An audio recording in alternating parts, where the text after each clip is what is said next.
저 지급 정지 신청하려고요. 제가 보이스피싱을 당한 것 같아요.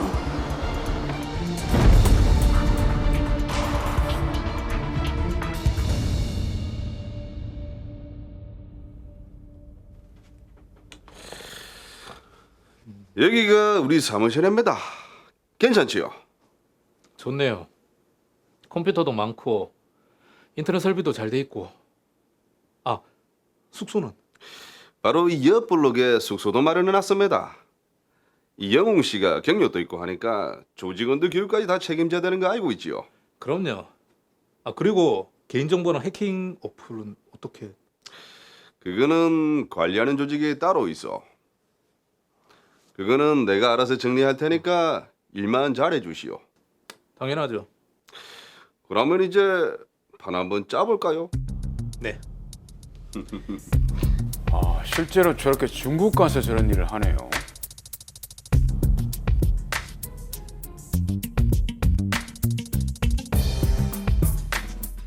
개인정보 DB는 받으셨죠? 이 사람들에게 우선 무작위로 전화를 걸면 됩니다. 오토콜 프로그램이라고 해서 번호는 바로바로 뜹니다. 이 전화 걸어서 뭐라고 하면 됩니까? 연결되면 한국금융기관 직원이라고 하세요. 정부에서 지원하는 저금리 대안 대출 상품이 있다. 그래서 기존의 대출금을 상환을 먼저 하고 저금리 대출을 이용할 수 있다. 이렇게 얘기하시면 됩니다. 기존 대출금을 상환하면 대출이 진행될 수 있다. 그렇죠. 대출금 상환은 대포통장으로 하시면 됩니다. 어렵지 않죠? 이 사람들이 믿을까요? 그래서 정부에서 지원하는 싼 대출 상품이라고 믿음을 주셔야죠.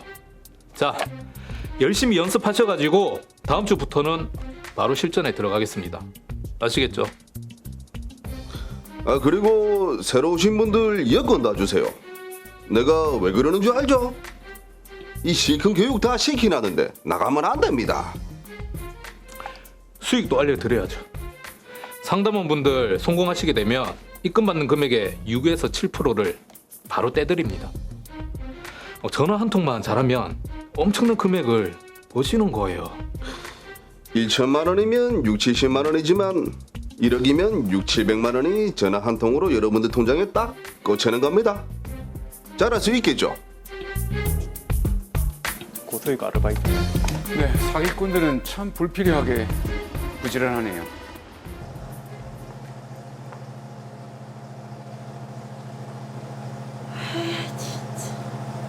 가게는 맨날 팔이 날리고 있고 가게 보증금은 올려달라고 하고. 아이고, 어디 돈 빌릴 데도 없고 은행 이자는 너무 비싸고. 아이고야, 어디 돈 나올 데 없나?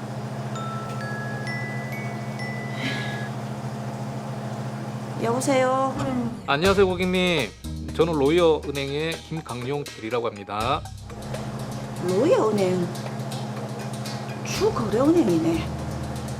그런데 무슨 일로? 이번에 정부에서 지원하는 저금리 대안 대출 상품 새롭게 출시가 되었거든요. 대출 상품요? 저 대출이 너무 많아서. 기존의 대출금 먼저 상환하시고요. 저금리 대출로 갈아타시면 되는 겁니다. 요즘에 이자가 너무 부담스럽잖아요. 이번 기회에 저금리 상품 한번 이용해 보십시오. 금리가 얼마나 되는데요? 정부에서 지원하는 거라 연 2.1%로 엄청 저렴하게 나왔습니다. 2.1%요? 진짜 싸네. 그거 어떻게 하면 됩니까? 상환 처리를 빠르게 진행을 하려면 저희 지점장님 계좌로 보내주셔야 하거든요. 제가 문자로 계좌번호 넣어 놓겠습니다. 그럼 오늘 바로 처리됩니까? 그럼요. 빨리 처리해 드려야죠. 계좌 바로 보내드리겠습니다. 돈이 필요하면 꼭 저런 전화가 와요. 참. 보내준 계좌로 돈 입금했습니다. 네. 입금했네. 확인됐습니다. 지금 저희가 바로 상환 처리하고 정부 지원 상품 바꾸실 수 있도록 준비하겠습니다. 감사합니다. 최대한 저렴하게 좀 잘 부탁합니다. 네, 알겠습니다. 걱정 마시고요. 잠시만 기다리세요. 네. 감사할 때가 아닙니다.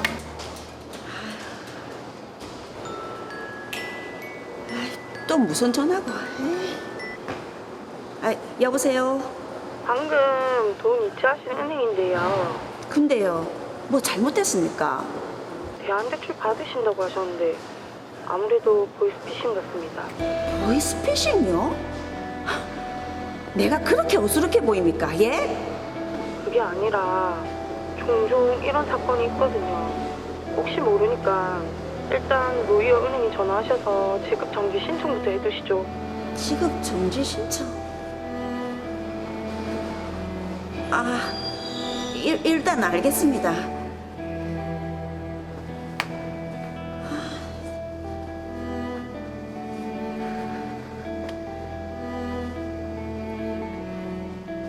저 경찰서죠. 제가 보이스피싱을 당한 것 같은데요.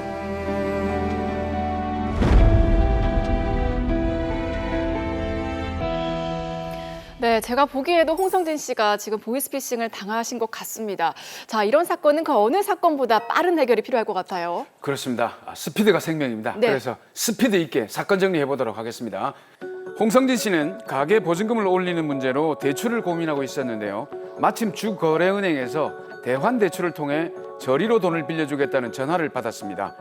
기존의 대출 금액을 입금해주면 저리로 더 큰 금액을 대출해주겠다는 말을 믿고 송금을 했는데요. 보이스피싱을 의심한 은행 직원의 전화를 받고 일단 지급 정지 신청과 경찰 신고를 한 상황입니다. 네, 자 일단 신고를 하신 것은 정말 잘하신 것 같아요. 박보영 변호사님, 홍성진 씨의 이 대처 어떻게 보십니까?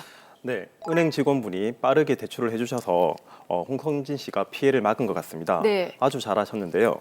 이렇게 홍성진 씨처럼 보이스피싱이 의심되면 지체 없이 경찰에 신고를 하고 송금한 은행에 지급 정지 요청을 빠르게 해야 합니다.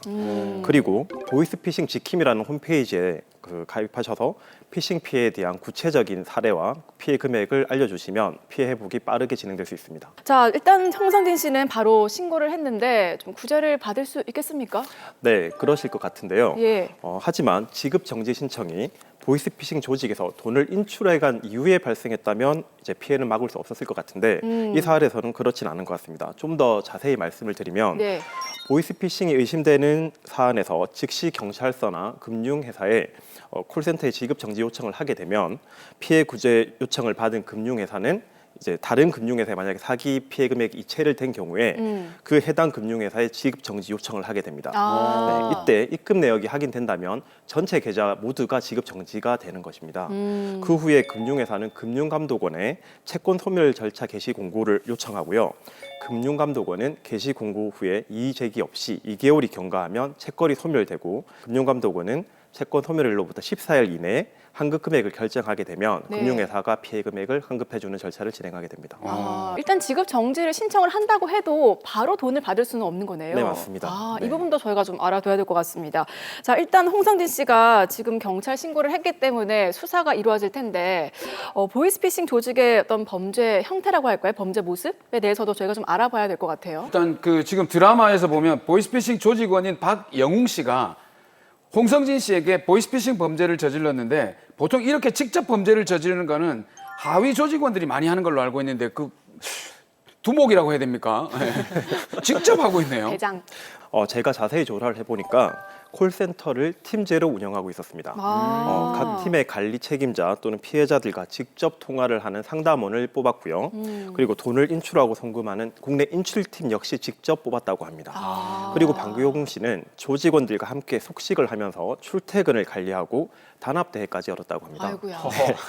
조직원 검거에 대비해서 이제 조직원들이 서로 이름을 모르도록 가명을 사용하도록 지시하는 치밀함까지 보였다고 합니다. 와, 정말 빠져나갈 수 없게 만들어 버렸네. 아니 이 범죄를 위해서 단합대회 합숙까지 정말 쓸데없이 부지런합니다. 그러게요. 놀랍습니다. 일단 박영훈 씨는 물론이고 또 박영훈 씨를 범죄 조직에 끌어들인 것으로 보이는 김의림 씨도 일단 처벌을 당연히 받겠죠. 그런데 보이스피싱은 보통 여기에 가담한 하위 조직원들만 검거되는 경우가 허다하고요. 실제 경찰에 체포되는 사람은 인출책, 통장 대여자, 대포 폰 판매자 등 하위 조직원에 불과합니다. 네, 그런데요. 하부 가담자들 중에서 뭐 통장 대여자나 인출책 중에 보면 이게 범죄 조직인지 모르고 가담을 하는 경우도 있다고 하더라고요. 네, 맞습니다. 특히 최근 코로나19의 영향으로 비대면 채용이 늘어나고 취업난이 심화되고 있잖아요. 그렇죠. 그러다 보니 사회 경험 없는 청년들이 자신도 모르는 사이에 고수익 아르바이트인 줄 알고 현금 수거 역할을 맡았다가 범죄에 가담하는 경우가 굉장히 많이 발생하고 있는데요. 네. 경찰청 통계에 따르면 지난해 4월부터 12월까지 검거된 보이스피싱 피의자가 무려 22,045명으로 집계됐는데요. 이 가운데 20대 이하가 9,149명, 30대가 4,711명으로 와. 30대 이의 피의자가 전체 62.9%에 달한다고 합니다. 와. 이야, 젊은 층의 가담률이 62.9%. 이게 좀 엄청나게 높은 수치인데. 네. 근데 이게 보이스피싱 같은 경우에는 범죄인지 모르고 가담했다. 이렇다 하더라도 처벌을 받는다고 하더라고요. 네, 보이스피싱 범죄는 범죄인지 모르고 가입했다고 하더라도 처벌받을 수 있습니다. 그러니까 미필적 고의만으로도 처벌된다는 것인데요. 오. 예를 들어 피해자에게 현금을 받아오거나 돈을 대신 송금해주는 수거책으로 보이스피싱에 가담하는 경우 사기죄, 사기 방조죄, 범죄단체 조직죄 등으로 처벌받을 수 있고요. 예. 피해자를 안심시키기 위해 금융기관 직원을 사칭하거나 서류를 건넨다면 사기죄 외에 공문서, 사문서 위조죄 및 동행사죄로 처벌받을 수 있습니다. 네. 자, 그런데 미필적 고의가 인정된다는 거는 어떤 의미인가요? 네, 쉽게 말해서 노동, 시간, 노력, 투자에 비해서 고수익을 받을 수 있다는 인식하는 것만 자체로도 스스로 범죄에 가담했다고 보는 것이죠. 수사나 재판 실무상 보이스 조직의 인출책의 범죄 형태는 이미 너무 많이 알려진 공제 사실과도 같지 않습니까? 네. 그럼 이런 행위를 몰랐다고 하더라도 실질적으로 사실상 미필적 고의가 인정돼서 처벌되는 것이 실무이기 때문에 각별히 조심하시기 바랍니다. 그런데 변호사님 네. 정말 모르고 네. 속았을 수도 있잖아요. 그렇죠. 그러니까 이 보이스피싱 범죄 조직에 가담하지 않는 방법, 혹하지 않는 방법이 있다면 어떤 게 있을까요? 우선 가장 먼저 의심해 보아야 할 부분은 취업 과정을 볼 수 있는데요. 예. 보이스피싱 범죄의 경우 구인 구직 사이트를 통해서 행정 서비스 또는 은행 대출 상환 업무 등으로 이제 자신들의 업무를 안내하는 경우가 많고요. 지원자의 신분증이나 얼굴 등이 한꺼번에 나오도록 사진이나 동영상을 찍어 보내도록 하면서도 실제 면접을 하는 경우는 없습니다. 네. 교묘하네. 대화 상대방의 정확한 신분조차 밝히지 않는 경우가 대부분인데요. 예. 보이스피싱 조직의 중간 관리책들은 가명을 사용하고요. 온라인상의 이름은 임의로 수정이 가능하다는 점, 그리고 서버가 외국에 있거나 대화 상대방의 의사를 임의로 삭제할 수 있는 텔레그램을 설치하도록 유도하는 경우가 많기 때문에 이런 점을 기억하신다면 보이스피싱을 의심하면 될 것 같습니다. 와, 그 정도 노력이면은 뭘 해도 될 것 같은데 왜 하필 보이스피싱? 그러니까 내가 지금 생각하는 게 뭐냐면 예. 구인 구직 사이트를 우리가 굉장히 철저하게 믿잖아요. 그렇죠. 이 구인 구직 사이트도 믿을 수가 없다는 게 와 굉장히 좀 어떻게 하면 되죠 이제? 소름 돋았어요. 네, 보이스피싱 조직은 처음 하루 이틀 정도는 단순히 서류를 특정 주소 우편함에 넣도록 하거나 아무도 없는 곳으로 지원자를 보내서 그들의 반응이나 수행 정도를 살핀 뒤에 이제 신뢰할 수 있다는 판단이 들면 그때 현금을 수거하도록 하는 일을 맡기거든요. 그리고 수거한 현금 가운데 한 10만 원에서 30만 원 정도를 제외한 나머지 금원을 무통장 입금하도록 합니다.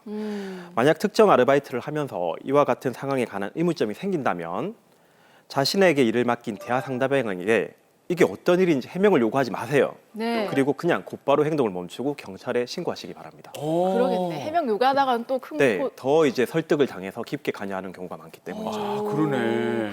아 근데 제가 이렇게 쭉 살펴보니까 보이스피싱 범죄라는 게 딱 이렇다 할 형태가 정해져 있는 게 아니라 그때그때 진화를 하고 있거든요. 맞아요. 예. 그래서 더 단속을 하기 힘든 것 같은데 야 이거 지금 모르고 당하는 분들이 점점 늘어가는데 뭐 어떻게 했으면 좋을까요?